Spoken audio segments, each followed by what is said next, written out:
In this episode, I'm racing in the Westminster Vitality Mile. This is the dress rehearsal for May 12th. Hopefully all the training comes together. I'm feeling nervous, but let's get into the episode.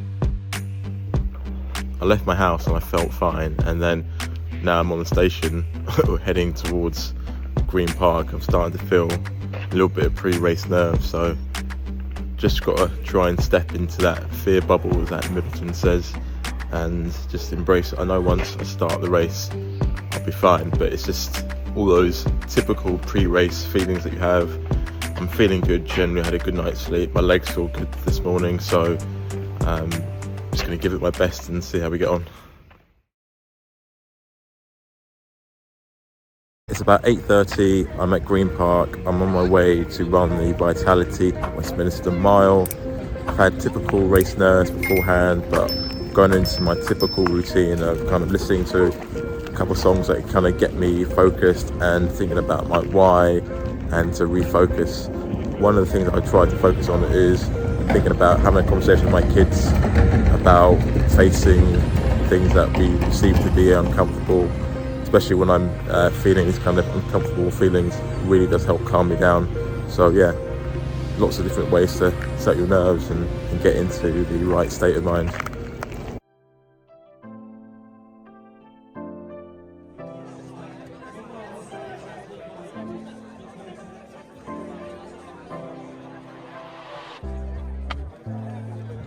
Okay, so this is the guy responsible for making me push myself.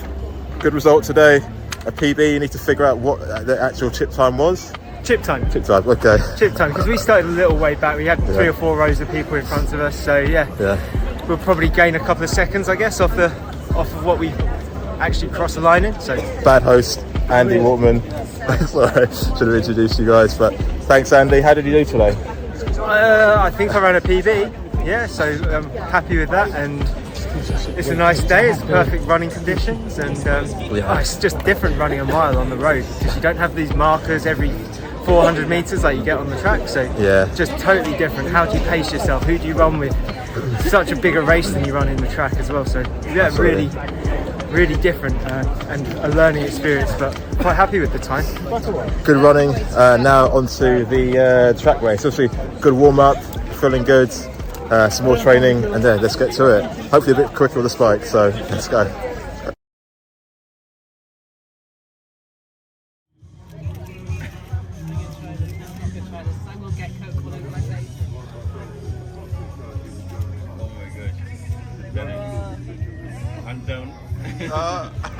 Vitality Mile run, PB achieved. I ran 5:23, so that's bettered my original time trial time, which was about 5:28ish. So it's an improvement for sure.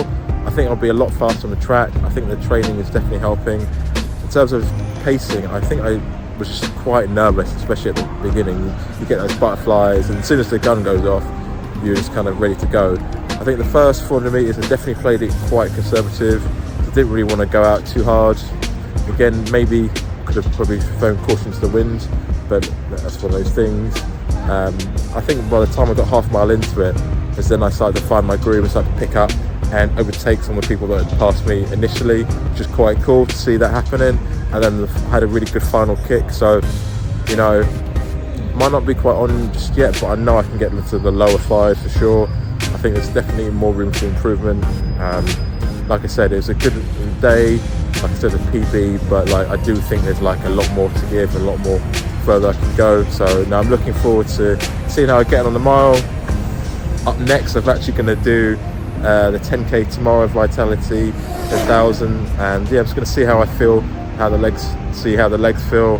But yeah, a great day, and yeah, I definitely recommend doing the Westminster Mile, especially if you want to try and come up for a PB. Good fast course, good vibe, and yeah, really enjoyed it. So yeah, on to the next one.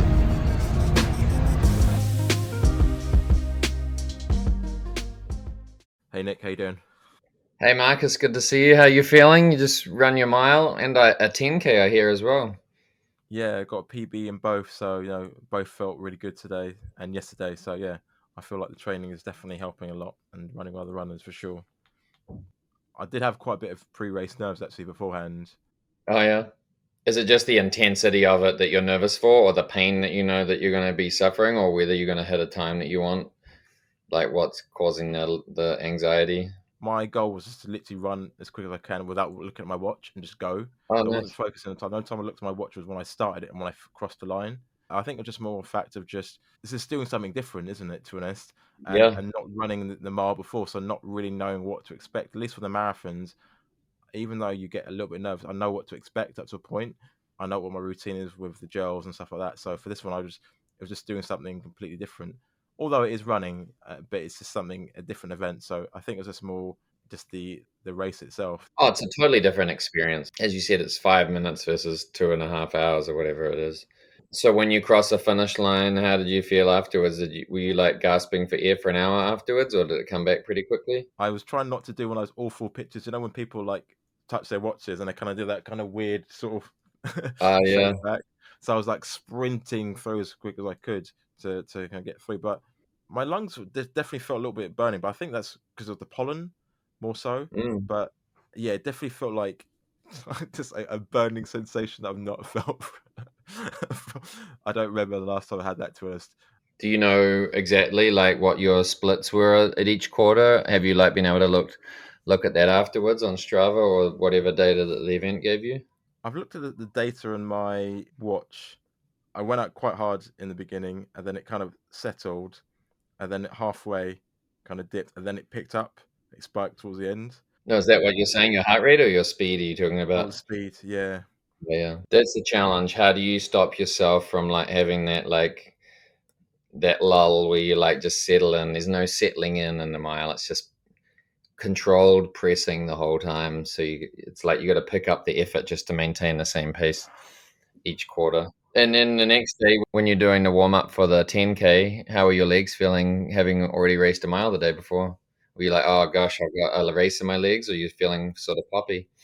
Not as fresh, but like I kind of do like my standard like morning routine of like some stretching, some rolling, and I felt like that helped. I did a very like light run beforehand, nothing too crazy, not as long as yesterday.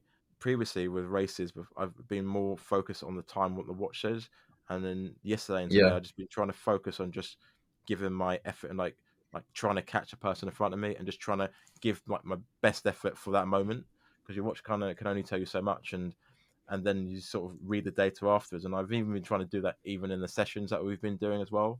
And I found yeah. that's helped me a lot more because obviously it can either bring you up or pull you down when you look at your watch as well. I wonder whether that will translate over to your marathoning later on as well. Now that you're getting a more of a sense of like running by feel, and there's nothing wrong with getting that data feedback, but like within a healthy balance, right? You also want to be able to get feedback from your body as well as from what the watch is saying. You got your tentativeness out of the way, your nerves, all of the different elements, the doubts with the racing.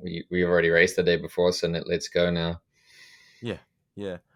And I think there's something in. I mean, I'm not saying you should race every day or constantly, but I think there's something in racing you can lose if you just spend too much time training. And I think I've been guilty of that for sure. That's the beauty of the mile, isn't it? Is that you have the freedom to race a little bit more frequently, and there isn't the physical consequence of that. But no, it's good. I'm glad you did the 10K as well, so you can still like keep your mind on the distance because overall the mile is still an aerobic event.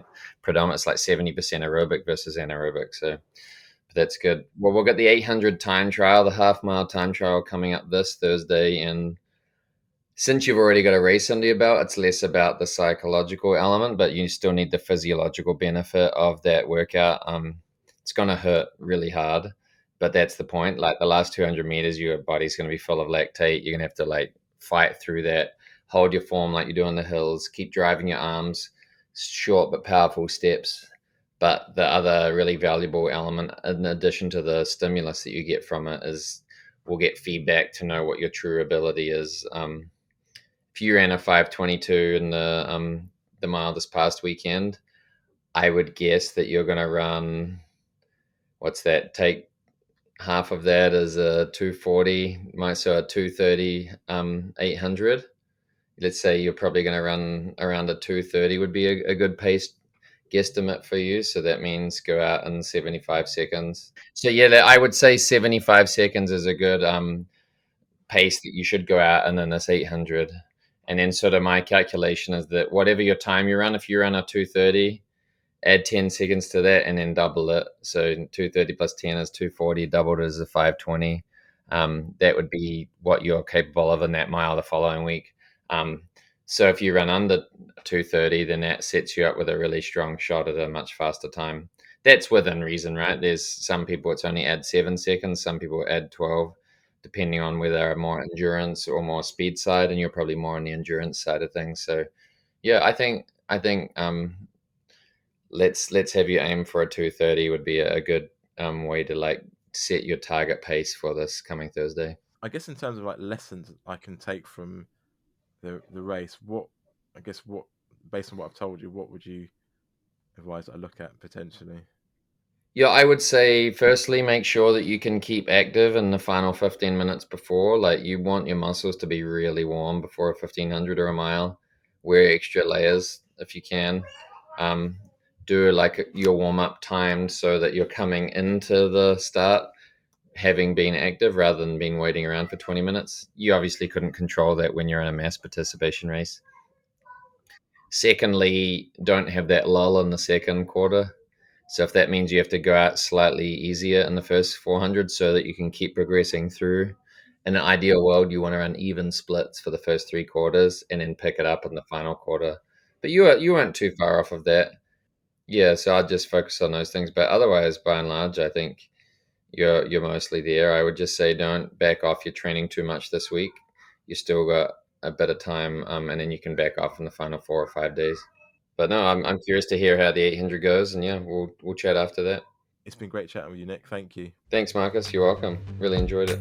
So that's the end of the episode. Thank you for watching this part of the Mile Training series. I really appreciate it. It would really help me if you could please rate, subscribe, and leave a comment and share with your community. This helps this platform grow. And also, I want to say a big thank you to Days. They produce alcohol-free ale and lager. And as a dad, to be honest, I can't drink when I get hungover. I just find like I'm always on alert, and also I just want to be healthy for running. So for me, this is a really nice compromise between the two, without having to live a monk's existence, but also being able to have a beer. So check them out. You can get 15% if you make an order using the code MarcusRuns15. Again, it's MarcusRuns15 to get 15% off your order. So again, check it out. Thank you for watching, and take care.